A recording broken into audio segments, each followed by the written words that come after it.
Hello दोस्तों, कैसे हैं आप लोग। आशा करता हूं आप लोग अच्छे होंगे।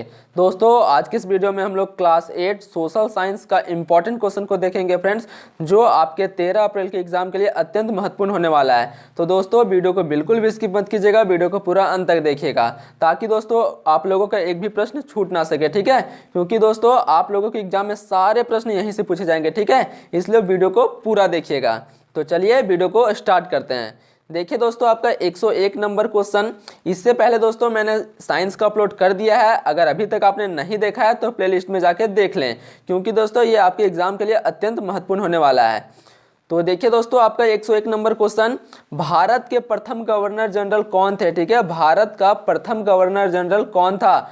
वारन Hasting, Robert Clive, Lord Mountbatten, James Rennell.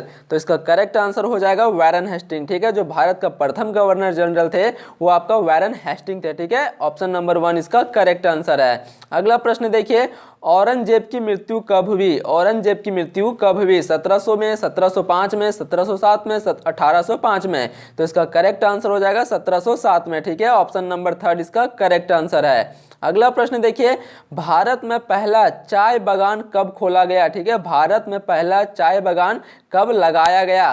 तो इसका सही आंसर हो जाएगा 1835 ईस्वी में। ठीक है, ऑप्शन नंबर 2 इसका करेक्ट आंसर है। नेक्स्ट प्रश्न देखिए, 104 नंबर, रैयतवाड़ी व्यवस्था कहाँ लागू की गई। ठीक है, रैयतवाड़ी व्यवस्था कहाँ लागू की गई। ये दोस्तों आपका मोस्ट इंपॉर्टेंट सवाल है, तो इसका करेक्ट आंसर हो जाएगा बम्बई और मद्रास में। ठीक है, ऑप्शन नंबर 1 इसका करेक्ट आंसर है। अगला प्रश्न देखिए, बिरसा मुंडा के पिता का क्या नाम था। बिरसा मुंडा के पिता का क्या नाम था। तो इसका सही आंसर हो जाएगा सुगना मुंडा। ठीक है, ऑप्शन नंबर 1 इसका करेक्ट आंसर है।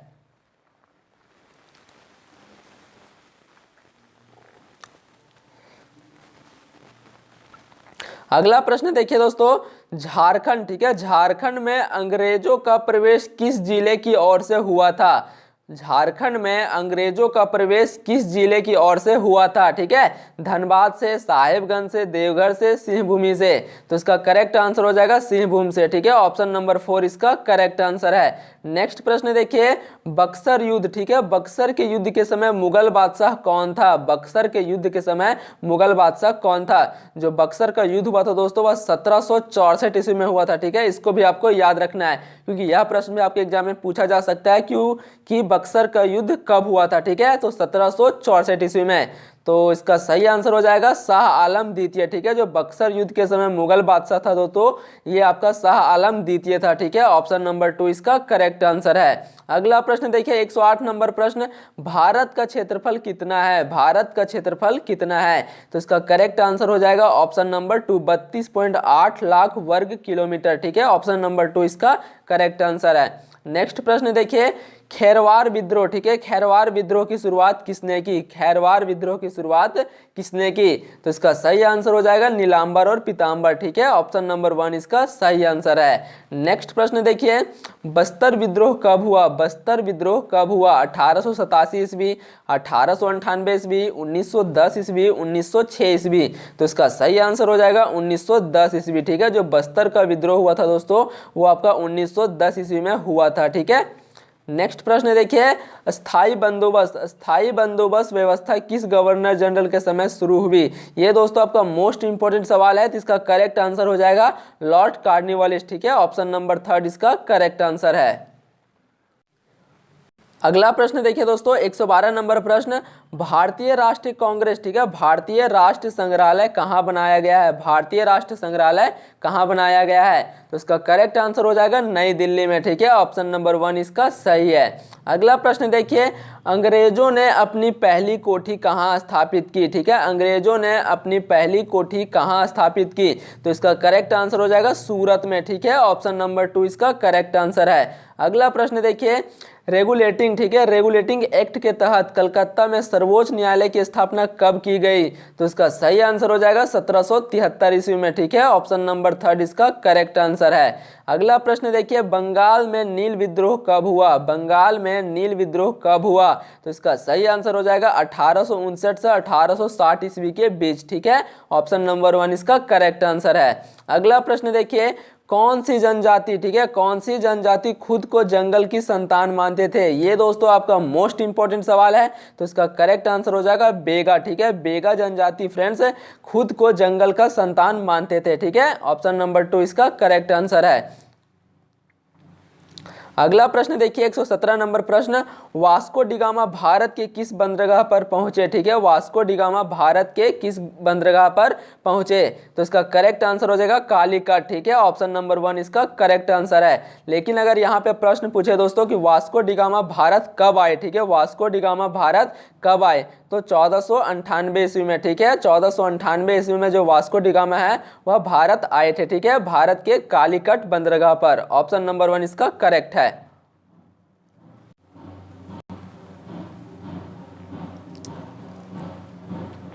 अगला प्रश्न देखिए दोस्तों, निम्नलिखित में कौन सा, ठीक है, निम्नलिखित में कौन सा मानव निर्मित संसाधन है? इनमें से दोस्तों कौन सा जो संसाधन है वह मानव निर्मित है, ठीक है। तो इसका सही आंसर हो जाएगा कैंसर उपचार की औषधि। ऑप्शन नंबर 2 इसका करेक्ट आंसर है। अगला प्रश्न देखिए 119 नंबर प्रश्न, जो संसाधन सभी जगह पाए जाते हैं, ठीक है, जो संसाधन सभी जगह पाए जाते हैं उसे क्या कहा जाता है? नवीनीकरणीय संसाधन, सर्वव्यापी संसाधन, स्थानिक संसाधन, अजैव संसाधन। तो इसका सही आंसर हो जाएगा ऑप्शन नंबर 2 सर्वव्यापी संसाधन, ठीक है। ऑप्शन नंबर 2 इसका करेक्ट है। अगला प्रश्न देखिए, गैर परंपरागत ऊर्जा के स्रोत हैं, ठीक है, गैर परंपरागत ऊर्जा के स्रोत हैं। तो इसका करेक्ट आंसर जो है दोस्तों वो है आपका ऑप्शन नंबर 4 इनमें से सभी, ठीक है। जो पवन ऊर्जा, सौर ऊर्जा, ज्वारीय ऊर्जा, ये सभी आपका गैर परंपरागत ऊर्जा स्रोत हैं, ठीक है। ऑप्शन नंबर 4 इसका करेक्ट आंसर है। अगला प्रश्न देखिए 121 नंबर, उद्योग की जननी किस खनिज को कहते हैं? उद्योग की जननी किस खनिज को कहते हैं?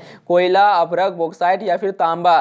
तो इसका करेक्ट आंसर हो जाएगा कोयला, ठीक है। ऑप्शन नंबर 1 इसका करेक्ट है। अगला प्रश्न देखिए 122 नंबर प्रश्न, देश के युवाओं में, ठीक है, देश के युवाओं में कौशल विकास हेतु प्रधानमंत्री कौशल विकास योजना कब से चलाई जा रही है? ये भी दोस्तों आपका मोस्ट इंपॉर्टेंट सवाल है।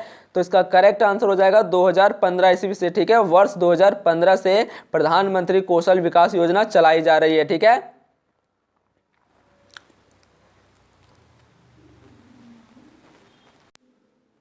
एक 123 नंबर प्रश्न देखिए फ्रेंड्स, जिन खनिजों को, ठीक है, जिन खनिजों को निकालने के लिए गहन कृषि की खुदाई की जाती है वह है? तो इसका करेक्ट आंसर हो जाएगा खुपीकी खनन, ठीक है, खुपीकी खनन। ऑप्शन नंबर 4 इसका सही आंसर है। अगला प्रश्न देखिए 124 नंबर प्रश्न, पश्चिमी एशिया का खनिज तेल किस प्रकार का संसाधन है? ठीक है, पश्चिमी एशिया का खनिज तेल किस प्रकार का संसाधन है? तो इसका सही आंसर हो जाएगा ऑप्शन नंबर 4 वास्तविक संसाधन, ठीक है। ऑप्शन नंबर 4 इसका करेक्ट आंसर है। अगला प्रश्न देखिए 125 नंबर प्रश्न, निम्नलिखित में कौन सा मानव निर्मित संसाधन है? इनमें से दोस्तों कौन सा जो है वो आपका मानव निर्मित संसाधन है? तो इसका सही आंसर हो जाएगा मशीन, ठीक है। ऑप्शन नंबर 1 इसका करेक्ट आंसर है। अगला प्रश्न देखिए 126 नंबर प्रश्न, निम्न में कौन सा संभावित संसाधन है? ठीक है, निम्न में कौन सा संभावित संसाधन है? तो इसका सही आंसर हो जाएगा केरल में मोनाजाइट, ठीक है। ऑप्शन नंबर 1 इसका करेक्ट है। अगला प्रश्न देखिए 127 नंबर प्रश्न, भारत का बिस्मार्क किसे कहा जाता है? ठीक है, भारत का बिस्मार्क किसे कहा जाता है? तो इसका करेक्ट आंसर हो जाएगा सरदार वल्लभ भाई पटेल को, ठीक है। सरदार वल्लभ भाई पटेल को दोस्तों भारत का बिस्मार्क कहा जाता है और भारत का लौह पुरुष भी कहा जाता है, ठीक है। यह प्रश्न भी आपके एग्जाम में पूछा जा सकता है कि भारत का लौह पुरुष किसे कहा जाता है? तो इसका सही आंसर हो जाएगा सरदार वल्लभ भाई पटेल, ठीक है। सरदार वल्लभ भाई पटेल को भारत का लौह पुरुष भी कहा जाता है और भारत का बिस्मार्क भी कहा जाता है। 128 नंबर प्रश्न देखिए दोस्तों, विश्व का सबसे बड़ा, ठीक है, विश्व का सबसे बड़ा एवं लिखित संविधान किस देश का है? तो ये दोस्तों अपना भारत का है, ठीक है। ऑप्शन नंबर 2 इसका करेक्ट आंसर है। नेक्स्ट प्रश्न देखिए, शिक्षा का अधिकार कानून कब लागू हुआ? शिक्षा का अधिकार कानून कब लागू हुआ? तो इसका करेक्ट आंसर जो है दोस्तों वो है आपका ऑप्शन नंबर 1 1 अप्रैल 2010, ठीक है। 1 अप्रैल 2010 को शिक्षा का अधिकार कानून लागू हुआ था, ठीक है। नेक्स्ट प्रश्न देखिए 130 नंबर, वर्तमान में मौलिक अधिकार कितने हैं, ठीक है, वर्तमान में मौलिक अधिकार कितने हैं, तो इसका करेक्ट आंसर हो जाएगा दोस्तों 6, ठीक है। वर्तमान में जो आपका मौलिक अधिकार है वो आपका 6 मौलिक अधिकार है, ठीक है। और पहले कितने थे, तो पहले दोस्तों 7 मौलिक अधिकार थे, ठीक है। और अब कितने हैं, तो अब 6 हैं, ठीक है। एक मौलिक अधिकार को हटा दिया गया दोस्तों, संपत्ति के अधिकार को, ठीक है, संपत्ति के अधिकार को हटा दिया गया था 44वां संविधान संशोधन 1978 को, ठीक है। इसको आपको याद रखना है कि कौन सा मौलिक अधिकार को हटा दिया गया है, तो संपत्ति के अधिकार को 44वां संविधान संशोधन 1978 को दोस्तों हटा दिया गया था, ठीक है। और वर्तमान में अभी 6 मौलिक अधिकार हैं।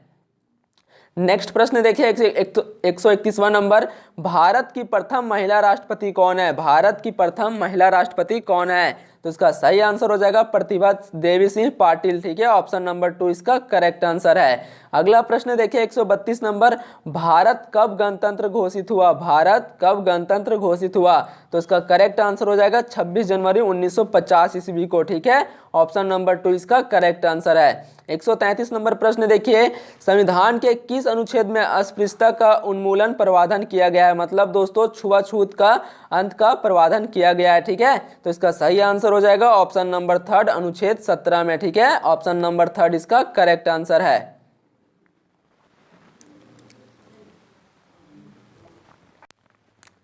134 नंबर प्रश्न देखिए फ्रेंड्स, भारत में 2 बार लगातार राष्ट्रपति कौन निर्वाचित हुए हैं, ये दोस्तों आपका मोस्ट इंपॉर्टेंट सवाल है। तो इसका करेक्ट आंसर हो जाएगा डॉक्टर राजेंद्र प्रसाद, ठीक है। डॉक्टर राजेंद्र प्रसाद दोस्तों वह भारत में 2 बार लगातार राष्ट्रपति बन चुके हैं, ठीक है। ऑप्शन नंबर 1 इसका करेक्ट आंसर है। 135 नंबर प्रश्न देखिए, भारत में वोट देने का न्यूनतम उम्र कितना है, ये दोस्तों काफी आसान सवाल है। तो इसका सही आंसर हो जाएगा 18 वर्ष, ठीक है। ऑप्शन नंबर 1 इसका करेक्ट आंसर है। नेक्स्ट प्रश्न देखिए, भारत के प्रथम गृह मंत्री कौन थे, भारत के प्रथम गृह मंत्री कौन थे, तो ये भी दोस्तों आपका सरदार वल्लभ भाई पटेल थे, ठीक है। जो भारत के प्रथम गृह मंत्री थे वो आपका सरदार वल्लभ भाई पटेल थे, ठीक है। अगला प्रश्न देखिए 137 नंबर प्रश्न, भारत में वन्य जीव अभ्यारण्य की संख्या कितनी है, तो इसका सही आंसर हो जाएगा 372, ठीक है। ऑप्शन नंबर 4 इसका सही है। अगला प्रश्न देखिए 138 नंबर प्रश्न, वन अधिकार अधिनियम कब पारित हुआ, वन अधिकार अधिनियम कब पारित हुआ, तो इसका सही आंसर हो जाएगा 2006 ईस्वी में, ठीक है। ऑप्शन नंबर 3 इसका करेक्ट है। अगला प्रश्न देखिए 139 नंबर प्रश्न, भारत के प्रथम प्रधानमंत्री कौन थे, ये भी दोस्तों आपका इंपॉर्टेंट सवाल है और काफी आसान सवाल है। तो इसका सही आंसर हो जाएगा पंडित जवाहरलाल नेहरू, ठीक है। जो भारत के प्रथम प्रधानमंत्री थे वो आपका पंडित जवाहरलाल नेहरू थे। 140 नंबर प्रश्न देखिए फ्रेंड्स, 42वां संविधान संशोधन कब हुआ, तो 42वां संविधान संशोधन 1976 को हुआ था, ठीक है। ऑप्शन नंबर 4 इसका सही आंसर है। अगला प्रश्न देखिए, अभिव्यक्ति की आजादी किस प्रकार का मौलिक अधिकार है, तो ये दोस्तों आपका स्वतंत्रता का अधिकार है, ठीक है। ऑप्शन नंबर 3 इसका करेक्ट आंसर है। अगला प्रश्न देखिए 142 नंबर, इनमें से अजैव संसाधन है, इनमें से दोस्तों कौन सा जो है वो आपका अजैव संसाधन है, तो इसका सही आंसर हो जाएगा मृदा, ठीक है। ऑप्शन नंबर 1 इसका सही है। 143 नंबर प्रश्न देखिए फ्रेंड्स, वैसे संसाधन जिनकी मात्रा ज्ञात है, ठीक है, वैसे संसाधन जिनकी मात्रा ज्ञात है, तो इसका सही आंसर हो जाएगा वास्तविक संसाधन। ऑप्शन नंबर 2 इसका करेक्ट है। अगला प्रश्न देखिए दोस्तों, झारखंड, ठीक है, झारखंड में कोयला उत्पादक क्षेत्र है, तो इसका सही आंसर हो जाएगा धनबाद, बोकारो, चतरा, इनमें सभी, ठीक है। ऑप्शन नंबर 4 इसका करेक्ट है। अगला प्रश्न देखिए 145 नंबर प्रश्न, विश्व की सबसे गहरी सोने की खान कौन है, ठीक है, विश्व में सबसे गहरी सोने की खान कौन है, तो इसका सही आंसर हो जाएगा कोलार की खान, ठीक है। ऑप्शन नंबर 1 इसका करेक्ट आंसर है। नेक्स्ट प्रश्न देखिए दोस्तों, आदिवासी शब्द का अर्थ है, ठीक है, आदिवासी शब्द का अर्थ है, तो इसका सही आंसर हो जाएगा मूल निवासी। ऑप्शन नंबर 2 इसका करेक्ट है। अगला प्रश्न देखिए, राष्ट्र ध्वज का आदर करना हमारा मौलिक कर्तव्य है, ठीक है, राष्ट्र ध्वज का आदर करना हमारा मौलिक कर्तव्य है। अगला प्रश्न देखिए, राष्ट्रीय मानव अधिकार, ठीक है, राष्ट्रीय मानव अधिकार आयोग का गठन कब किया गया, तो इसका करेक्ट आंसर हो जाएगा 1993 ईस्वी में, ठीक है। राष्ट्रीय मानव अधिकार आयोग का गठन जो है दोस्तों वह 1993 ईस्वी में किया गया था। नेक्स्ट प्रश्न देखिए, संविधान के किस भाग में मौलिक अधिकार का वर्णन है। ठीक है, जो संविधान का है दोस्तों, कौन से भाग में मौलिक अधिकार का वर्णन है, तो इसका करेक्ट आंसर हो जाएगा भाग 3 में। ठीक है, भाग 3 में मौलिक अधिकार का वर्णन है। ठीक है, और अनुच्छेद दोस्तों 12 से 35 के बीच में स्थित है मौलिक अधिकार। ठीक है, ये भी प्रश्न आपके एग्जाम में पूछा जा सकता है कि मौलिक अधिकार कितने से कितने अनुच्छेद के बीच में है। ठीक है, तो 12 से 35। अगला प्रश्न देखिए 150 नंबर प्रश्न दोस्तों, ये आपका लास्ट प्रश्न है। लौह पुरुष की किनकी उपाधि है। ठीक है, ये प्रश्न मैंने आपको पहले ही बता दिया है, तो इसका करेक्ट आंसर हो जाएगा सरदार वल्लभ भाई पटेल। ठीक है, ऑप्शन नंबर 2 इसका करेक्ट आंसर है। ये था दोस्तों आपका 50 क्वेश्चन। ठीक है, अगर यह आप 50 क्वेश्चन को अच्छे ढंग से कवर कर लेते हैं तो आपको दोस्तों एग्जाम में अधिकतर क्वेश्चन बन जाएगा। ठीक है, मिलते हैं दोस्तों नेक्स्ट वीडियो में, तब तक के लिए जय हिंद जय भारत।